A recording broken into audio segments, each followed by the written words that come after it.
Assalamualaikum warahmatullahi wabarakatuh. Allahumma sholli ala Muhammad wa ala ali Muhammad. Pemirsa Khilafah News yang dirahmati Allah. Alhamdulillah kita berjumpa kembali dengan program kesayangan kita, yakni Kabar Petang. Kita akan membahas tema-tema terkini dengan narasumber yang terpercaya, tentu ya dari sudut pandang Islam. Inilah Kabar Petang selengkapnya.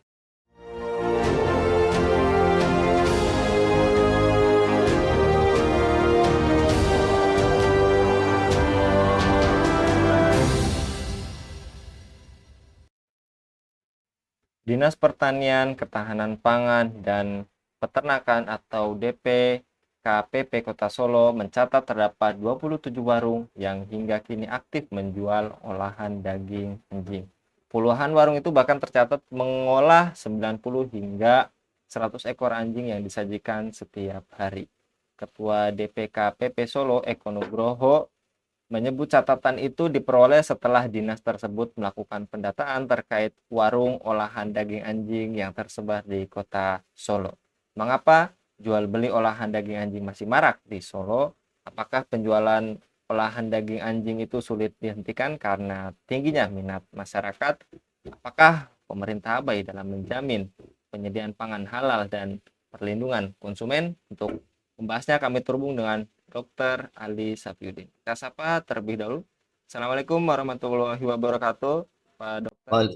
Waalaikumsalam warahmatullahi wabarakatuh. Kabar baik, Pak Dokter? Alhamdulillah, baik. Alhamdulillah. Dan kita kali ini membahas soal olahan daging anjing yang diawali oleh penyelundupan 226 anjing dari Subang ke Kota Solo, Jawa Tengah dan digagalkan oleh Polrestabes Semarang. Dan apakah memang jual beli olahan anjing ini masih marak di Solo menurut dokter? Ya, jadi eh, jual beli olahan daging anjing itu memang marak di Solo. Ini karena memang ya menurut mantan wali kota Solo, ya, siapa itu Hadi Rudiatmo itu, daging anjing ini memang sudah menjadi tradisi atau kebiasaan lah dari kota Solo itu. Nah, sehingga sampai saat ini itu konsumsi anjing di kota Solo ini terbilang yang cukup tinggi. Jadi berdasarkan catatan Dog Meat Free Indonesia, itu sebanyak 13.700 anjing di dibantai di Solo Raya untuk dikonsumsi kelasnya. Nah, berdasarkan data itu, jadi kota Solo ini memang kawasan yang paling tinggi untuk mengkonsumsi daging anjing itu. Jadi pasoknya dipasok dari wilayah Jawa Barat di situ. Nah, nama-nama makanan itu yang eh, sebutannya yang terkenal itu apa namanya, sate sate jamu, atau itu namanya apa, mitro mitro jeluguk gitu loh.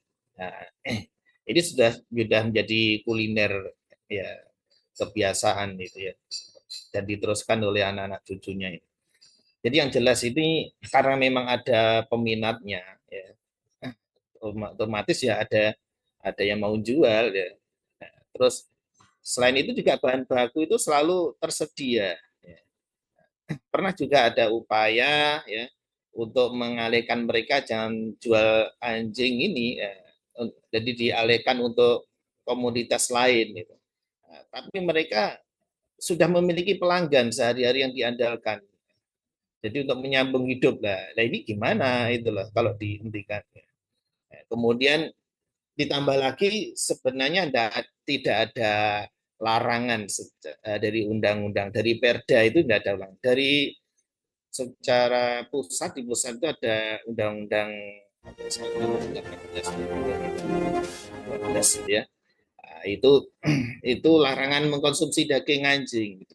Nah, itu sebenarnya kalau bisa sih kalau kita maknai di situ juga, kalau melarang konsumsi kan berarti kan mendistribusikan, menjualnya itu kan tidak boleh. Tapi ini ya menurut DPRD Kota Solo ya, jadi Perda mengenai larangan anjing ini tak kunjung dirancang karena apa ya? Karena turunan dari pusat ini yang dijadikan dasar hukum ini tidak ada. Ini menurutnya gitu. Nah, ya memang isi undang-undang itu tidak ada yang mengamanahkan untuk membuat apa istilahnya perda tentang pelarangan kuliner atau jual beli ya anjing di situ. Jadi sampai sekarang pun perda ini juga belum ada gitu. Jadi faktornya itulah jadi ya penyebabnya di situ. Baik, Ya. Pak Dokter, dan juga tadi maraknya perdagangan anjing bisa jadi perlu diingatkan lagi, Pak Dokter, terkait apa hukumnya Islam memakan atau olahan daging anjing ini dan apa dampak negatifnya setelah memakan olahan tersebut, Pak Dokter?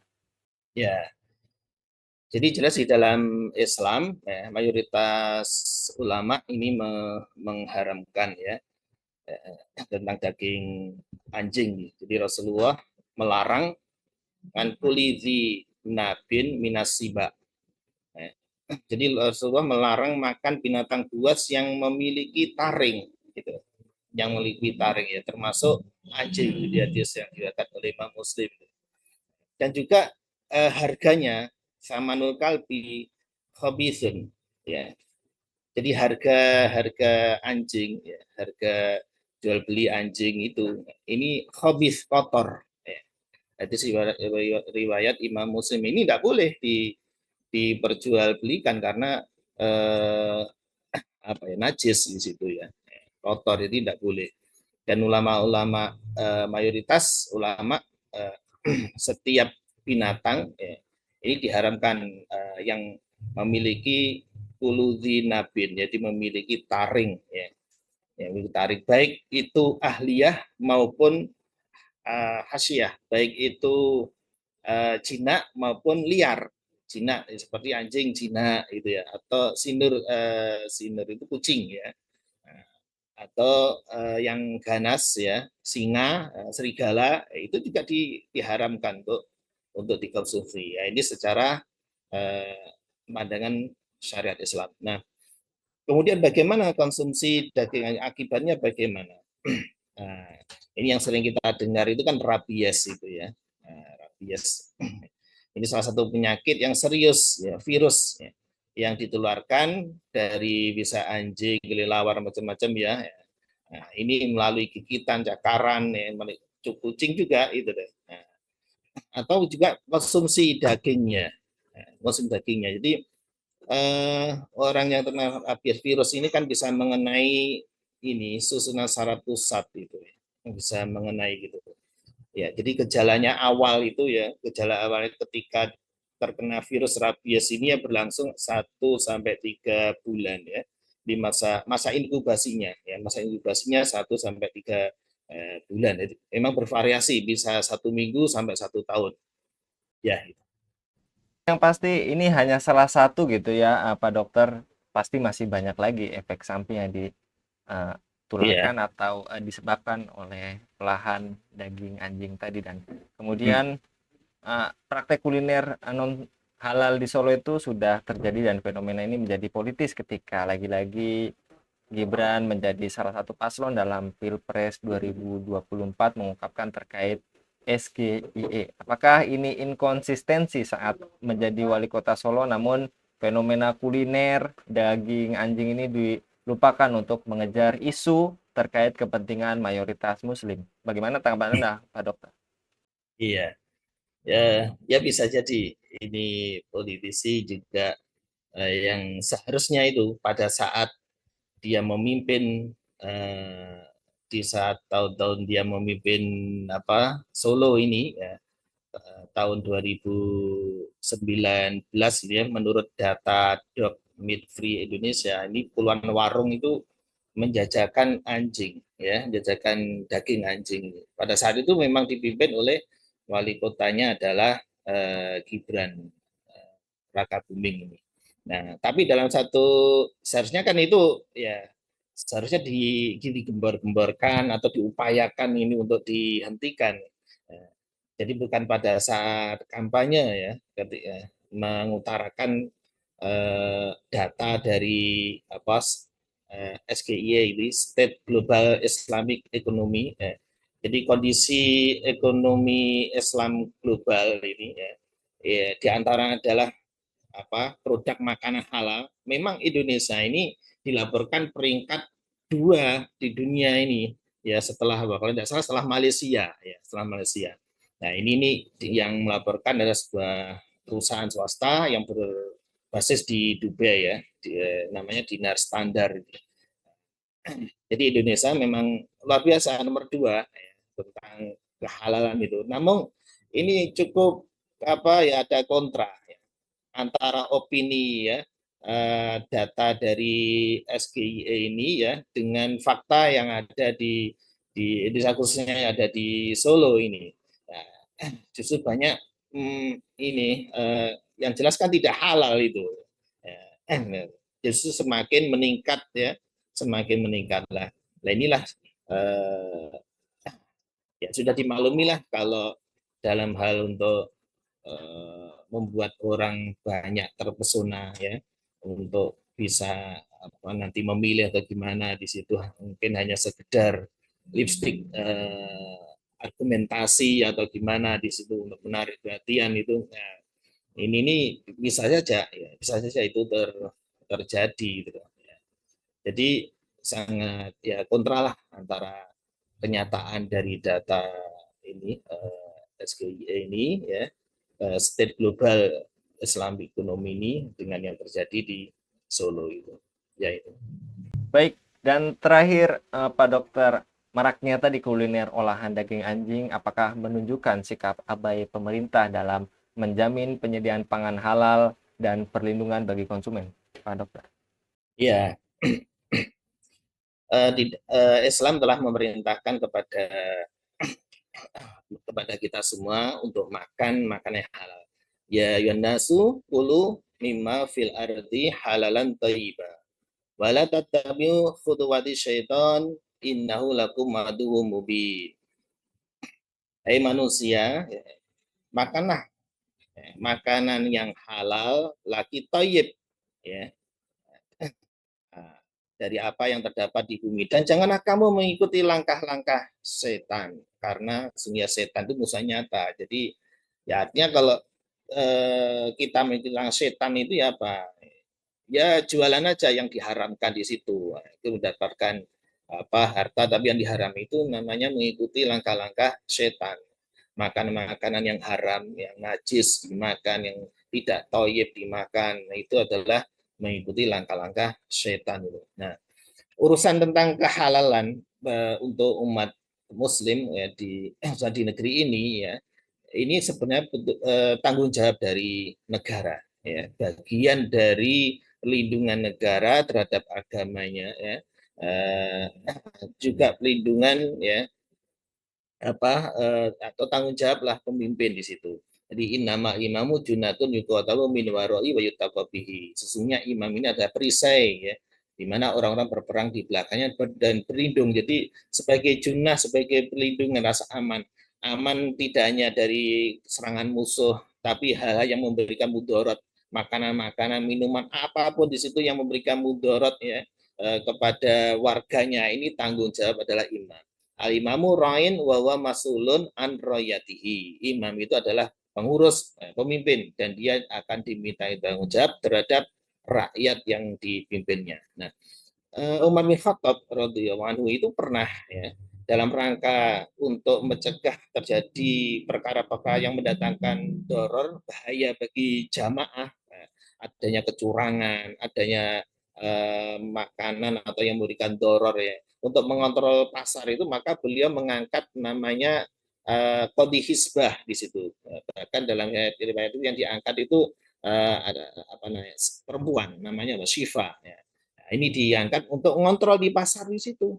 Di tempat yang jualan adakah kecurangan timbangan, macam adakah makanan yang mungkin dicampur zat pewarna atau gimana, bahaya yang pengawet dan sebagainya di situ. Nah, ini tanggung jawab dari negara, ya tanggung jawab dari negara. Nah, kemudian dalam satu riwayat juga di dalam kitab Al-Amal Abu Ubaid ya, diriwayatkan Lais bin Abi Sulaim ya, Ya, riwayatnya dari situ. Umar bin Khattab ini pernah menulis surat kepada seluruh wali ya, yang berada di wilayahnya ini agar membunuh babi-babi dan membayar harganya ganti rugi.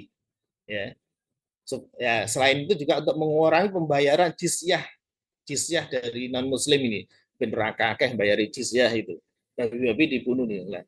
Semua itu dilakukan oleh Umar bin Khattab dalam rangka untuk memastikan umat ini hanya mengkonsumsi dan memproduksi ya produk-produk yang halal itu loh, ya halal. Sampai jadi negara itu tidak berpikir ini rugi atau untung ya, babi-babi tak dimatikan semuanya di situ, diganti dengan harganya. Padahal untuk orang-orang kafir babi itu halal untuk mereka, kalau dikonsumsi untuk mereka silakan, untuk mereka sendiri silakan, tapi kalau dijual di publik lah ini ada aturannya di situ. Jadi Umar bin Khattab itu mau mengambil risiko berkurangnya pemasukan negara ya dari jizyah ya, karena memang mereka kan punya harta-harta, punya babi itu itu kan harus membayar jizyah. Itu dibunuh oleh Umar dan diganti harganya ya. Berarti mengambil risiko berkurangnya penerimaan negara. Namun penerimaan syarat Islam itu seharusnya ya seharusnya itu dari hal-hal yang halal sehingga ada keberkahan. Maka kalau dalam surah Al-A'raf itu walau anna ahlal qura amanu wattaqau la fatahna alaihim barakati minas sama'i wal ardi walakin kadzabu wa akhadnahum bima kanu yaksibun. Jikalau sekiranya penduduk negeri yang beriman dan bertakwa, pastilah kami akan melimpahkan kepada mereka keberkahan dari langit dan bumi, tetapi mereka mendustakan ayat-ayat kami. Maka kami siksa mereka disebabkan perbuatannya. Nah inilah yang seharusnya dipegang oleh para pemimpin ya negeri ini supaya negeri ini betul-betul berkah. Ya, jadi pemasukan dari yang haram itu ya, dari yang haram itu harus dihentikan dalam rangka untuk melindungi umat dari kehalalan ya supaya tetap makanan halal, dari makanan ya supaya toib ya makan tetap toib, kemudian jadi menjaga apa ya saya kesehatan. Nah ini bagian juga dari riayah ini, menjaga kesehatan akalnya, badannya dan seterusnya. Ini adalah merupakan kewajiban dari negara. Baik itu. Baik, jazakallah Pak Dokter untuk kesempatannya pada kabar petang kali ini. Mudah-mudahan tadi yang disampaikan oleh Pak Dokter didengar oleh seluruh lapisan masyarakat ataupun elemen-elemen yang tentunya penting dalam mengambil kebijakan ini, karena lagi-lagi tadi negara juga berfungsi sebagai periayah atau pelindung bagi masyarakat. Jazakallah sekali lagi Pak Dokter, mudah-mudahan Pak Ya, Dokter senantiasa dilindungi oleh Allah Subhanahu wa taala dalam setiap aktivitasnya. amin. Demikian pemirsa Ilava News yang dirahmati Allah, jangan lupa untuk subscribe, like, dan share sebanyak-banyaknya. Semoga menjadi amal kebaikan bagi kita semua di dunia dan di akhirat nanti. Saya Anggi Suara undur diri. Assalamualaikum warahmatullahi wabarakatuh.